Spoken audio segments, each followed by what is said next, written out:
नमस्कार छात्रगण, digital class में आपका हार्दिक स्वागत करता हूँ। आज हम कक्षा 8 विषय हिंदी विषयांक पाठ 9 ममता पाठ की बात करेंगे। नाम जयशंकर प्रसाद, जन्म स्थान वाराणसी, उत्तर प्रदेश, जन्म तिथि 30 जनवरी 1879, मृत्यु तिथि 14 जनवरी 1937।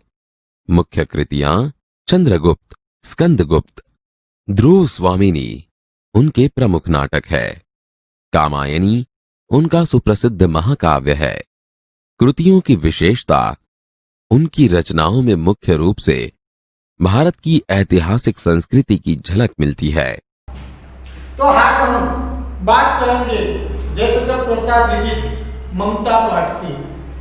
तो ममता पाठ में एक ऐसा है क्या, इसका उदाहरण दिया है, इसकी जानकारी पहले हम देंगे क्या, उसके बाद पाठ की विस्तृत माहिती प्रदान करेंगे। तो प्रथम जयशंकर प्रसाद जी का जन्म परिचय जान लेना आवश्यक है। तो जयशंकर प्रसाद का जन्म 30/1/1889 में वाराणसी में हुआ। प्रसाद जी मूलतः कवि है। प्रसाद जी क्या था? एक कवि। उन्होंने नाटक, कहानियां, निबंध और उपन्यास भी लिखे। उनकी रचनाओं में मुख्य रूप से भारत की ऐतिहासिक संस्कृति की झलक मिलती है। उनके प्रमुख नाटक की बात की है चंद्रगुप्त, स्कंदगुप्त, ध्रुव स्वामिनी। कामायनी उनका सुप्रसिद्ध महाकाव्य ग्रंथ है। उनका निधन 14/1/1937 में हुआ था। जयशंकर प्रसाद द्वारा रचित इस कहानी की नायिका ममता है। इसकी नायिका का नाम क्या है? ममता। ममता विधवा है। रोहतास दुर्ग के मंत्री चूड़ामणि अपने इस एकमात्र स्नेह पालिता पुत्र के दुख से अत्यंत दुखी है। रोहतास दुर्ग के मंत्री चूड़ामणि नामक के अपने इस एकमात्र स्नेह पालिता पुत्र के दुख में क्या है? अत्यंत दुखी है। वे उसका भविष्य सुरक्षित करने का प्रयास करते हैं, किंतु पिता द्वारा भिजवाए स्वर्ण उपहार को ममता लौटा देती है। किंतु इसकी सुरक्षित करने का प्रयास वह चूड़ामणि करते हैं, किंतु पिता द्वारा भिजवाए स्वर्ण यानी कि सोनू उपहारों को ममता लौटा देती है। डोलियों में छिपकर बैठे पठान सैनिकों ने अगले ही दिन दुर्ग पर अधिकार कर लिया। चूड़ामणि वहीं मारे गए, किंतु ममता वहां से सुरक्षित काशी के उत्तर में स्थित एक विहार में जा पहुंची और वहीं रहने लगे। तो डोलियों में छिपकर बैठे पठान सैनिकों ने अगले ही दिन दुर्ग पर अधिकार कर लिया था। चूड़ामणि वहां मर गए थे, किंतु ममता वहां से सुरक्षित होकर काशी के उत्तर में स्थित एक विहार में जाकर वहां वह रहने लगे। लंबा समय बीत गया। अपनी झोपड़ी में बैठी ममता दीप के आलोक में पाठ कर रही थी कि एक भीषण और हताश आकृति ने आश्रय मांगा। संकोच पूर्वक ममता ने अतिथि धर्म का पालन करते हुए उस पथिक को आश्रय दिया।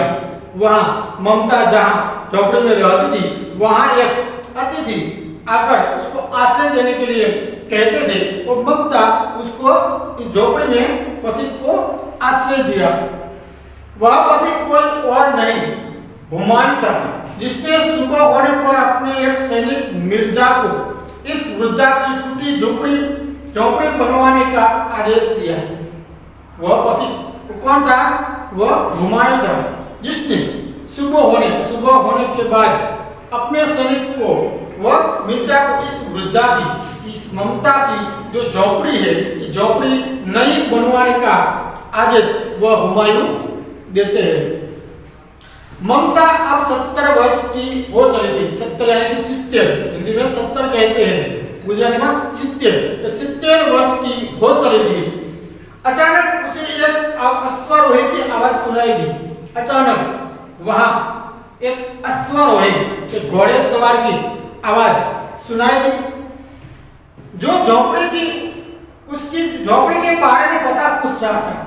आवाज सुनाई, वह किसी को पूछता था कि ममता की झोपड़ी कहाँ है, तो ममता की झोपड़ी की पता सरनामा पूछ रहा था। ममता उस मुगल अश्वारोही को वह स्थान सौंपकर अनंत यात्रा पर चली गई। ममता उस मुगल अश्वारोही को यह स्थान उसको सौंपकर अनंत यात्रा पर चली गई। उस स्थान पर एक आकर्षक मंदिर बना, जिसके शिलालेख पर सातों देश के नरेश, हुमायूं और उसके पुत्र अकबर का नाम तो था, किंतु ममता का कहीं जिक्र तक न था। उस स्थान पर एक शिलालेख सातों देश के नरेश, हुमायूं और उनके पुत्र अकबर का नाम तो था, किंतु ममता का कहीं जिक्र तक न था। इस कहानी की एक वीडियो द्वारा इसकी एक कहानी की पठन कर लेंगे, उनके बाद इसकी कहानी की विस्तृत जानकारी प्रदान करेंगे। देखिए वीडियो। रोहतास दुर्ग के प्रकोष्ठ में बैठी हुई युवती ममता श्रोण के तीक्ष्ण गंभीर प्रवाह को देख रही थी। मन में वेदना, मस्तक में आंधी, आंखों में पानी की बरसात के लिए वह विकल थी। वह रोहतास दुर्ग के मंत्री चूड़ामणि की एकमात्र दुहिता थी। उसके लिए कोई अभाव होना असंभव था, परंतु वह विधवा थी। उसकी विडंबना का अंत कहां था? चूड़ामणि ने चुपचाप उस प्रकोष्ठ में प्रवेश किया। शोण के प्रवाह और उसके कलनाद में ममता अपना जीवन मिलाने में बेसुध थी। पिता का आना न जान सकी। चूड़ामणि व्यथित हो उठे। स्नेहपालिता पुत्री के लिए क्या करे, यह स्थिर न कर सके थे। लौटकर बाहर चले गए, ऐसा प्रायः होता, परंतु आज मंत्री के मन में बड़ी दुश्चिंता थी। पैर सीधे न पड़ते थे। एक प्रहर बीत जाने पर वे फिर ममता के पास आए। उस समय उनके पीछे 10 सेवक चांदी के बड़े थालों में कुछ लिए खड़े थे।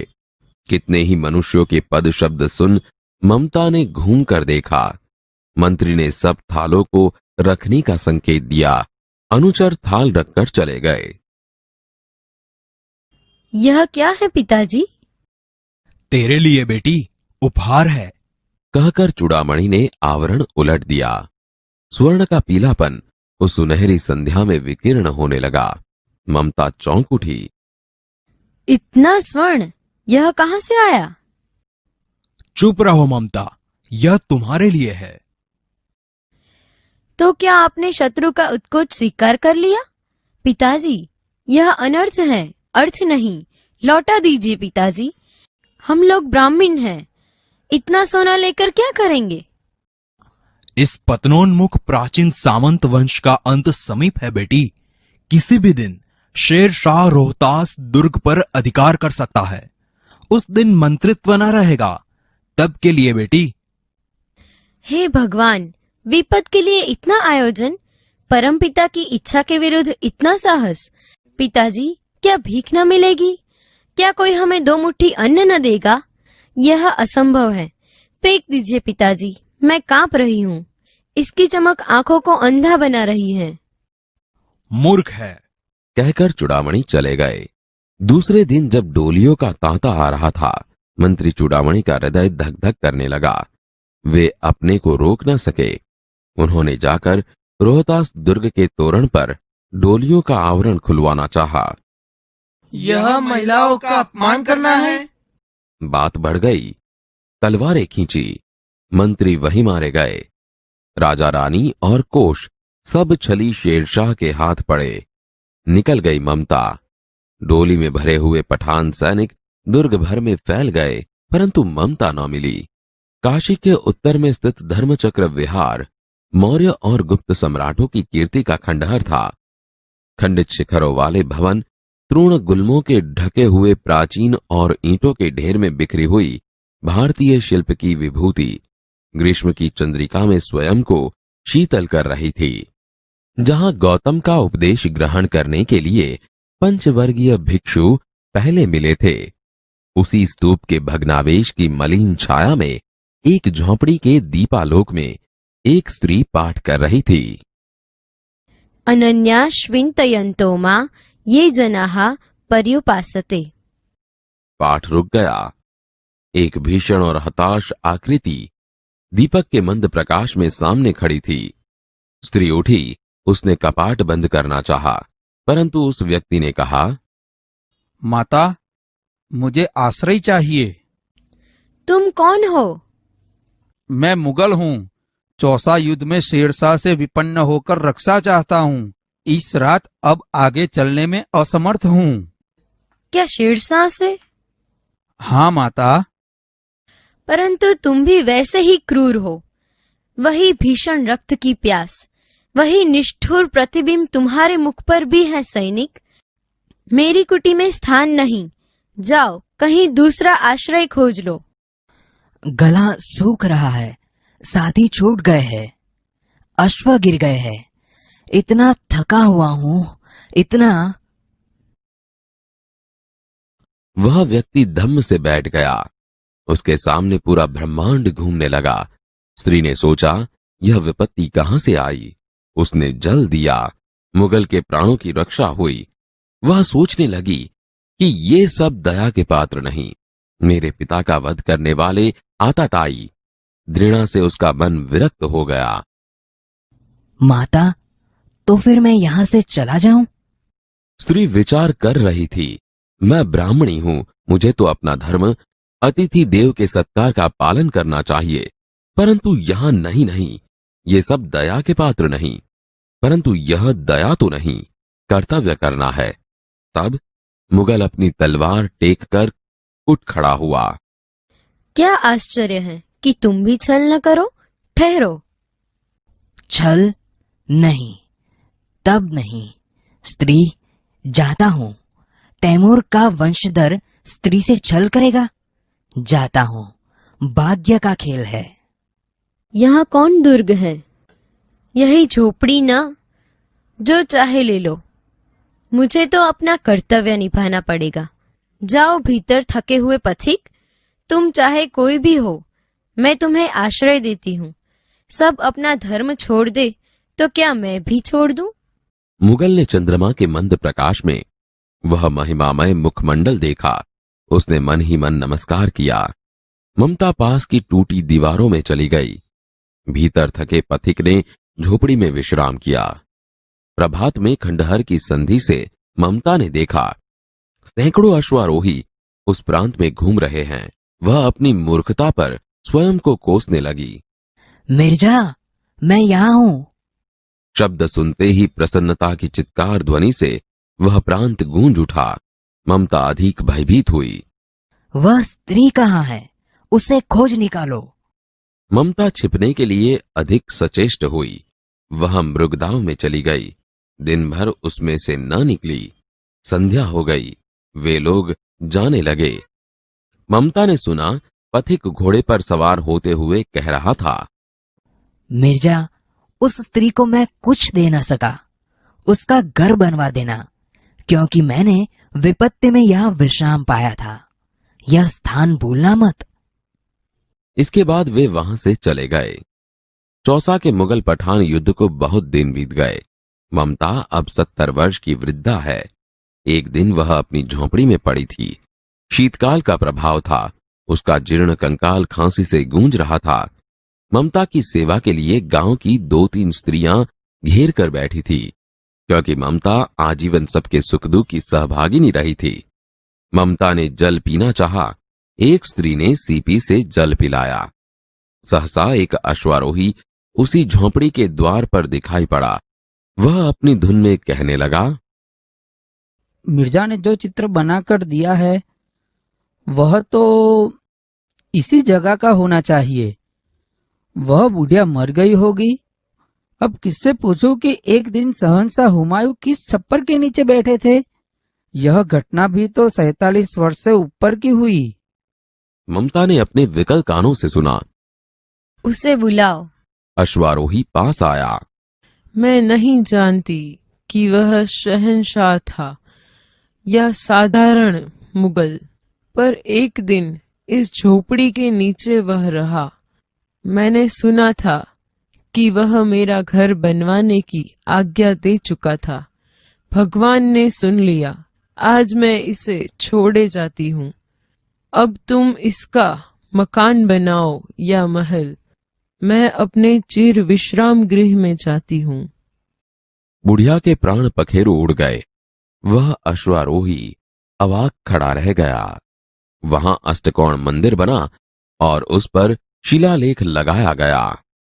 सातों देश के नरेश हुमायूं ने एक दिन यहां विश्राम किया था। उनके पुत्र अकबर ने उनकी स्मृति में यह विशाल गगनचुंबी मंदिर बनवाया, पर उसमें ममता का कहीं नाम न था। तो छात्रगण, आपने वीडियो देख लिया। तो इस वीडियो में आपने कुछ समझ आ गई होगी। तो देखिए, पाठ की विस्तृत माहिती प्रदान करें। रोहतास दुर्ग के प्रकोष्ठ में बैठी हुई युवती ममता स्वर्ण के तीक्ष्ण गंभीर प्रभाव को देख रही थी। मन में वेदना, मस्तक में आंधी, आंखों में पानी की बरसात लिए वह विकल थी। वह रोहतास दुर्ग के मंत्री चुड़ामणी की एकमात्र दुहिता थी। उसके लिए कोई अभाव होना असंभव था, परंतु वह विधवा थी। उसकी विडंबना का अंत कहाँ था? रोहतास दुर्ग तो प्रकोष्ठ यानी कि भवन के फाटक के पास का एक कमरा, उसको प्रकोष्ठ कहते हैं। वहां युवती ममता स्वर्ण तीक्ष्ण गंभीर प्रभाव में देख रही। मन में वेदना, मस्तक में आंधी। उनके मन में अनेक प्रकार की वेदनाएं थी। मस्तक में आंधी का तूफान आ रहा था। आंखों में से पानी निकल रहा था। वह विकल स्थिति में वही ममता क्या खड़ी थी। वह रोहतास दुर्ग के मंत्री चुड़ामणी की एकमात्र दुहिता यानी कि पुत्री, कन्या। वह कौन थी? रोहतास दुर्ग के मंत्री चुड़ामणी की एकमात्र वही कन्या थी। उसके लिए कोई अभाव होना असंभव था, परंतु वह विधवा थी। वह किसलिए विधवा? उसका पति मर गया था, इसलिए वह विधवा हो गई थी। उसकी विडंबना का अंत कहाँ था? उसकी विडंबना, उसकी या मन में जो स्थिति, वो गंभीर परिस्थितियां, अंत कहाँ था? चुड़ामणी ने चुपचाप उस प्रकोष्ठ में प्रवेश किया। चुड़ामणी वहां ममता थी, वहां भवन में वह प्रवेश कर रहे थे। स्वर्ण के प्रभाव और उसके कलनाद में ममता अपना जीवन बिताने में बेसुध थी। पिता का आना न जान सकी। पिता जब उसके कमरे में आते हैं वो आना जानती न थी। चुड़ामणी व्यथित हो चुके। चुड़ामणी उसके पिता वहां व्यथित हो उठे। स्नेह पालिका पुत्री के लिए क्या करे? स्नेह पालिका मैंने उसने स्नेह प्रेम देकर मैंने पाली है, वह उसके पिता पुत्री के लिए क्या न करे? यह स्थिर न कर सकते थे। लौट कर बाहर चले गए। वह स्थिर न कर सके, वहां से वह चुड़ामणी वहां से लौट कर बाहर चले गए। ऐसा प्राय होता, परंतु आज मंत्री ने मन में बड़ी दुश्चिंता थी। पैर से देर न पड़ते। उसके पिता के मन में अनेक प्रकार की दुश्चिंता थी, उसकी चिंता थी, इसलिए वह पैर से देर न पड़ते थे। एक पहर बीत जाने पर वे फिर ममता के पास गए। रात का 4 पहर होता है मित्रों। 6 से 9 एक पहर, 9 से 12 दूसरा पहर, 12 से 3 तीसरा पहर, 3 से 6 चौथा पहर। तो एक पहर बीत गया था। 6 से 9 बज गया था। उस समय उनके पीछे 10 सेवक चांदी के बड़े थालों में कुछ लिए खड़े थे। एक पहर बीत गया था। उनके चुड़ामणी के पीछे उसके सेवक 10 सेवक चांदी के बड़े थाल लेकर वहां उसके पीछे खड़े थे।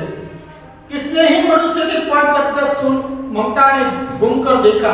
ममता है घूमकर पीछे मुड़कर देखती है तो मंत्री ने सब थालों को रखने का संकेत दिया। मंत्री ने वहां सब थालों यहाँ रख दो ऐसा संकेत देते हैं तो सब थालों यहाँ रख दो। अनुचर थाल रखकर चले गए। अनुचर वहां वह थाल रखकर वह सेवक यहाँ से चल गए। ममता ने पूछा यह क्या है पिताजी? ममता उनके पिताजी को कहती है पिताजी ये क्या है? तेरे लिए बेटी उपहार है। तेरे लिए बेटी ये उपहार की नाश्ता है। कहकर चुड़ामी ने आवरण उलट दिया। कहकर चुड़ामी यहाँ से आवरण मुंह फिर लेते हैं। स्वर्ण का पीला पर उन सुनहरी संध्या में विकीर्ण होने लगा। ममता चौंक उठी। इतना स्वर्ण यह कहाँ से आया? स्वर्ण पीलापन, स्वर्ण का रंग कैसा है? पीलापन। वह देखकर वह ममता चौंक उठी। इतना स्वर्ण वह यह कहाँ से आया? चुप रहो ममता, यह तुम्हारे लिए है। पिताजी कहते हैं चुप रहो ममता, यह सब सोने तुम्हारे लिए है। तो क्या आपने शत्रु का उसको स्वीकार कर लिया? पिताजी यह अनर्थ है, अर्थ नहीं। पिताजी ये मैं नहीं लूंगा, ये अनर्थ है, ये अर्थ नहीं है। लौटा दीजिए पिताजी, हम लोग ब्राह्मण हैं, इतना सोना लेकर क्या करेंगे? हम लोग तो ब्राह्मण हैं, इतना सोना लेकर हम क्या करें? उसको वापस दो, लौटा दो। इस पतनमुख प्राचीन सामंत वंश का अंत समीप है बेटी। किसी भी दिन शेरशाह रोहतास दुर्ग पर अधिकार कर सकता है। उस दिन मंत्रित्व न रहेगा, तब के लिए बेटी। उस दिन सांप्रत वंश का अंत समीप आ गया है बेटी। किसी भी दिन शेरशाह रोहतास दुर्ग पर अधिकार कर सकता है। उस दिन मंत्रित्व अब नहीं रहेंगे, तब के लिए है बेटी। हे भगवान, विपद के लिए इतना आयोजन, परम पिता की इच्छा के विरुद्ध इतना साहस। पिताजी क्या भीख न मिलेगी? क्या कोई हमें 2 मुट्ठी अन्न न देगा? क्या असंभव है? फेंक दीजिए पिताजी, मैं कांप रही हूँ। इसकी चमक आंखों को अंधा बना रही है। उसको वहां से लौटा दीजिए। मुझे यह सोने नहीं चाहिए। मैं इसके कांप रही हूँ, मैं ध्रुज रही हूँ कि इसकी चमक आंखों को अंधा बना रही है। मूर्ख है कहकर चुड़ामी चले गए। तुम मूर्ख है वह कहकर चुड़ामी उनके पिताजी यहाँ से चले गए। दूसरे दिन जब डोलिया का तांता आ रहा था, मंत्री चुड़ामी का हृदय धक धक करने लगा। वे अपने को रोक न सके। उन्होंने जाकर रोहतास दुर्ग के तोरण पर डोलिया का आवरण खुलवाना चाहा। पठानों ने कहा यह महिलाओं का अपमान करना है। दूसरे दिन डोलिया का तांता आ रहा था। मंत्री चुड़ामी का हृदय धक धक करने लगा। तो क्या जवाब देंगे? वह इसे रोक न सके, इसलिए डोलिया का आवरण खुलवाना चाहता। पठानों ने यह कहा महिलाओं का यह अपमान कर रहा है। बात बढ़ गई, तलवारें खींची, मंत्री वही मारे गए। बात बढ़ गई, तलवारें खींची, वहां मंत्री चुड़ामी मार गए। राजा रानी और घोष छड़ी शेरशाह के हाथ पड़े। निकल गए ममता।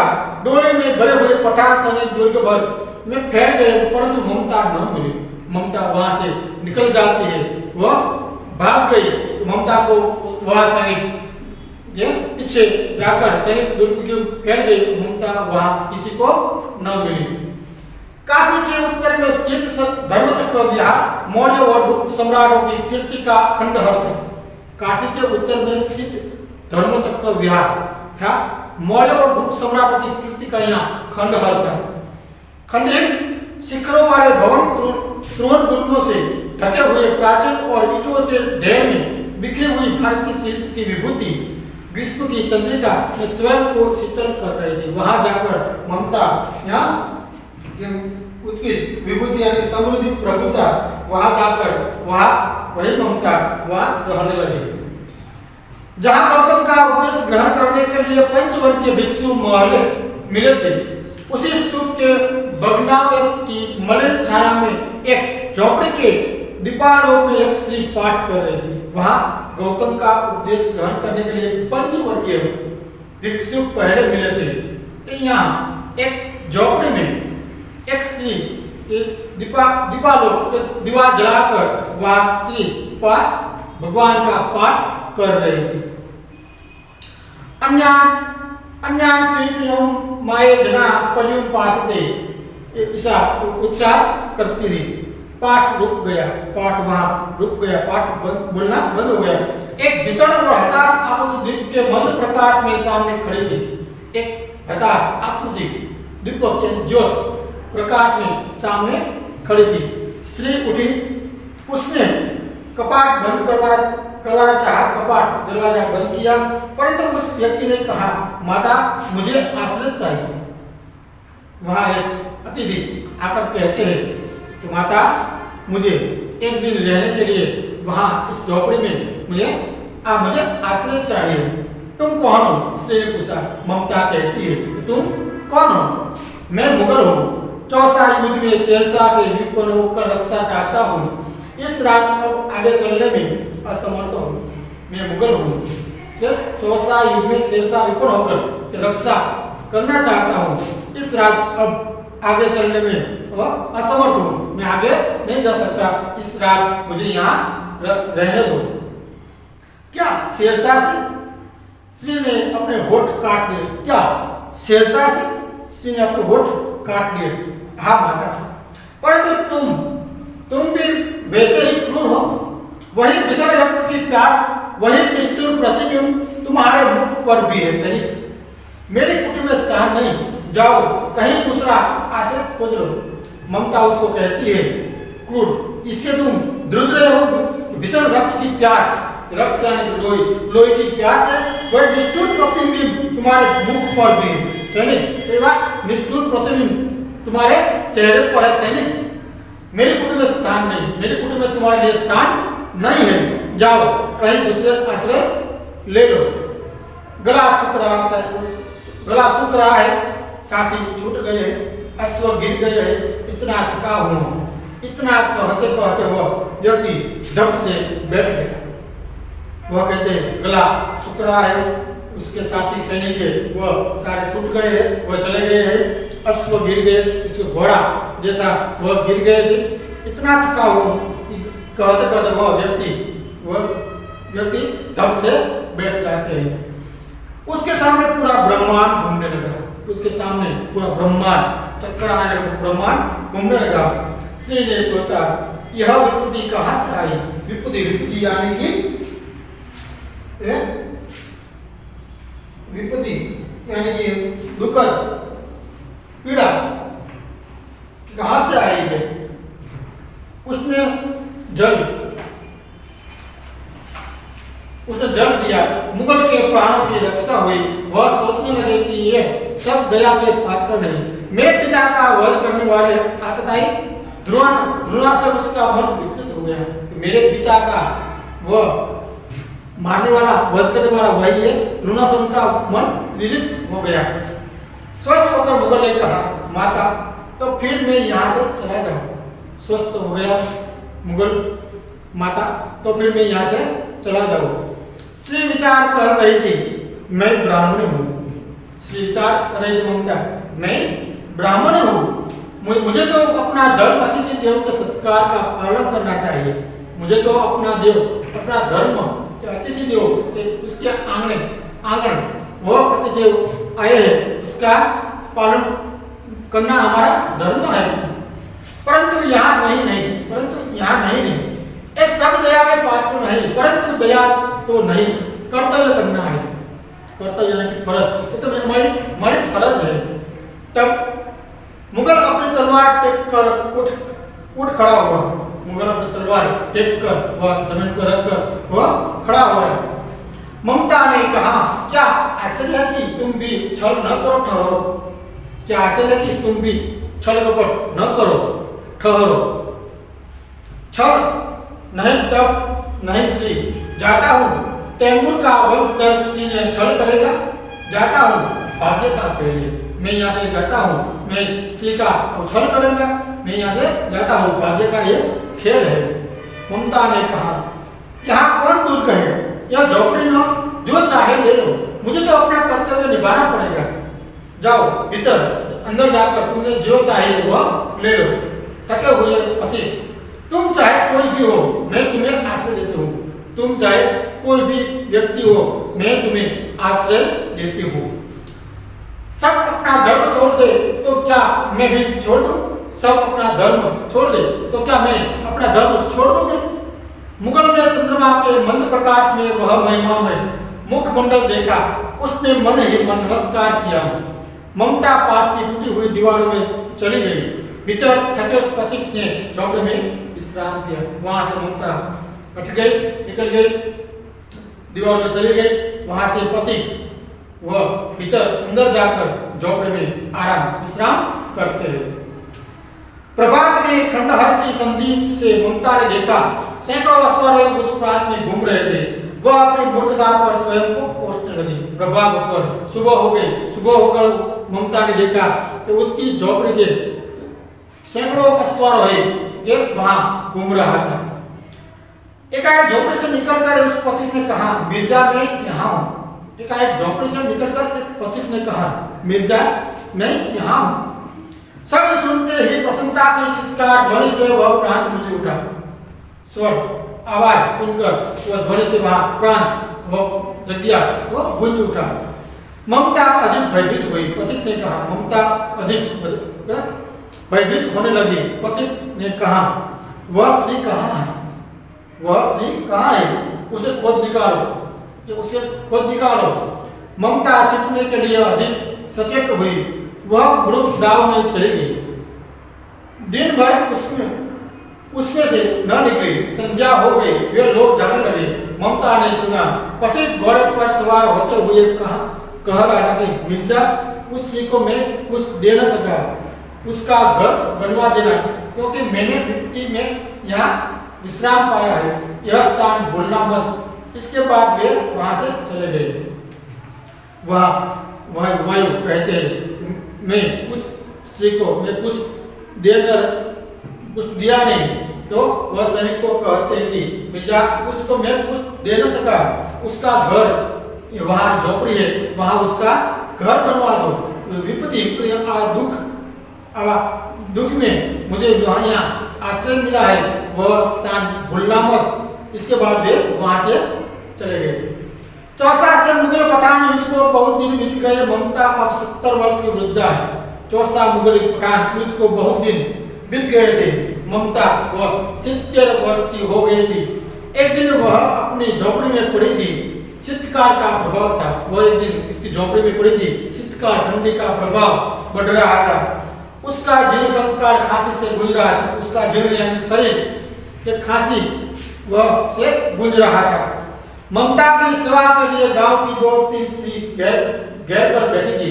ममता की सेवा करने के लिए गांव की 2-3 स्त्री उसको घेर कर वहां बैठी थी, क्योंकि ममता आजीवन सबके सुख दुख की सहभागिनी रही थी। क्योंकि ममता आजीवन जब तक जीवित थी तब तक वह उसके सुख दुख का सहभागिनी बनकर रही थी। ममता ने जल पीना चाहा। वह ने सीपी से जल पिलाया। सहसा अश्वारोही उसी झोपड़ी के द्वार पर दिखाई पड़ा। वह अपनी घूम में कहने लगा, मिर्जा ने जो चित्र बनाकर दिया है वह तो इसी जगत का होना चाहिए। कि वह हुमायूं ने वह झोपड़ी का चित्र बनाया है, वह इसी जगह का चित्र था। वहां एक महल मकान घर बनाना है। वह बुढ़िया मर गई होगी। वह बुढ़िया तो यहाँ मर गई होगी। अब किससे पूछूं कि एक दिन शाहजहां हुमायूं किस छप्पर के नीचे बैठे थे।